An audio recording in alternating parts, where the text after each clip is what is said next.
Welcome to Late Night Whim Style. Boy, I tell you what, do we have a show for you. We got Thomas Gilbert, who is a blogger and world-renowned, Wiregrass-renowned, author. And he's written a book, and he's going to read some of his stuff for us tonight. And we are just going to have a good time. It is Luau night tonight. And now we have our special guest, Thomas Gilbert. Thomas, you're going to get a couple lays on you because this is Luau Day. Thank you, Amber. Or Luau night. And Amber just put some lays on him. Now, Thomas, you have written a book. You've got blogs all over the place. I've read a few of them myself. Let's hear about it. How many of those have you sold? Millions? 15. Oh, yeah, 15. Almost a million. I've sold about 15 over the internet. I wrote this myself and self-published. It's called And Their Egret Cawed by Thomas Gilbert. It's about a bunch of people that live at Egret Landing Mobile Estates. And it's just a bunch of local rednecks, kind of set in Wicksburg. Just some good people cool have it. To me. I can read the back cover if you like. Yeah, I'd love it. Meek housewife Debbie left her husband and wound up at Egret Landing Mobile Estates. She meets the brash ex-Marine Loretta, who shows her the nightlife. Now her backwoods husband Charlie Clyde has come looking for her. They both get an education on the finer points of sex, drugs, religion, and trailer park trash. Oh man, that's right up our alley here. That sounds like a good book. Well, thank you. So you're selling these online, and is this where they can get that? This is my blog. I started this a few years ago, and I just started writing quirky little stories for everyone to read. And I mean, I enjoy them. Everyone else seems to enjoy them, get a good laugh out of them. And on my blog, you can find links to where to get the book at lulu.com or amazon.com. Oh, wow, amazon.com.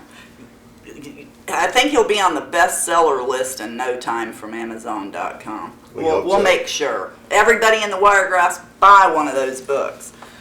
And you're going to read a story for us? Yes, I brought a couple of stories here today. We'll see what passes muster, and yeah, they'll probably have to cut some of these, and I do want you to know that it is not the views of Fox or of Out on a Whim. These are completely satirical. Okay. This is called the Wilson House Bed and Breakfast. The Wilson House Bed and Breakfast. Yes. On your next visit to Pinkard, stop by the Wilson House Bed and Breakfast, located on Highway 134 in the heart of downtown Pinkard. This quaint single-wide mobile home provides the finest of country living amenities. Ronald and Lurleen Wilson welcomed me to their home upon handing over $50 for a one-night stay. I parked my car beside the old Oldsmobile Cutlass Supreme on blocks in the front yard, which doubles as a doghouse. I immediately felt welcomed by their dogs, which proceeded to urinate on my tires. One of the younger dogs, I believe his name was Z71, really laid out the welcome mat by humping my leg. Ronald hollered out that Z71 shouldn't take too long and to come on in when he was finished. There, good boy. A quick tour of the mobile home gave me a good idea of the sense of history that the Wilsons treasure. The den area was decorated with Confederate and University of Alabama regalia. Ronald is well versed in the history of the Confederate States and rich history of his beloved Crimson Tide. My bedroom was decorated with John Deere tractor logos.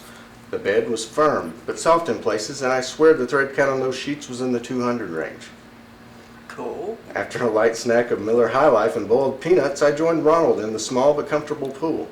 Lurleen mowed the grass while Ronald extolled his love of the Crimson Tide football team. Several Miller High Lifes later, I was fully versed on the greatest coach in history and the number of national championships and expectations of future championships from the Alabama football team. Lurleen finished the mowing and joined us in the pool. There was barely room for three of us, so Ronald excused himself, saying he would take a nap. I think he drank several Miller High Life beers before I arrived. Lurleen asked if I would apply baby oil to her back to help her tan.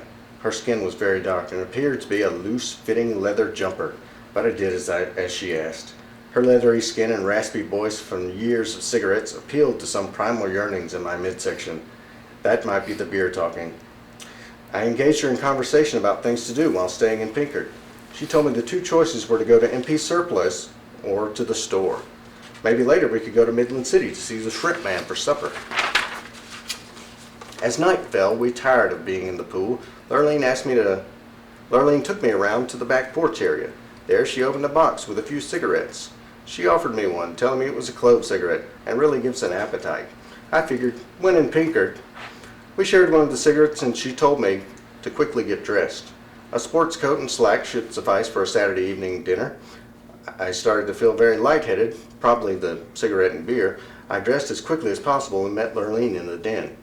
By this time, whatever kind of cigarette and lack of food was taking its toll. My head was spinning. I stumbled into the den, hoping to find Lurleen and Ronald and hopefully some food. Maybe I was a little tipsy, but gone is the leather-tanned woman with the figure of Barney Rubble. Lurleen was the most beautiful woman I had ever seen. High heels, red spandex pants, a silky cowgirl blouse cut down to there. Lots of blue eyeshadow to complement her stringy red hair. She was an angel. Ronald was still asleep, so it was just the two of us. Ever the gentleman, I held out my arm and she took it, and we strolled to the car. She drove to dinner in their truck. I didn't mind. I was laid back enjoying the country air. Somewhere along the way, I must have passed out. When I woke, we were parked on the edge of a cornfield. Lurleen was pulling me out of the truck and taking off my clothes. My head was really spinning and I had no control over this lovely woman. As we stood there looking at each other, I saw something move in the corn behind her. I began to wonder what kind of cigarette she'd given me when I saw a woman coming out of the corn riding a horse. The woman started screaming at us. I think Lurleen knew the woman as they were yelling all kinds of profanities concerning each other's families. I don't think Lady Godiva or Lurleen were friends because the woman drew a pistol and pointed it at us. I tried to explain our situation, but a shot was fired in our direction. My love for Lurleen vanished as I turned and ran screaming naked through the cornfield. Shortly behind me, I could hear the horse following and an occasional gunshot. At the end of the cornfield, I scrambled a fence and began running through an open cattle field. I turned back to see Lady Godiva and the horse jump the fence following me. Her next shot missed me, but spooked the cows. I don't care where I was as long as it was getting away from Lady Godiva. I was hoping the cattle knew the quickest route to the highway, and they did.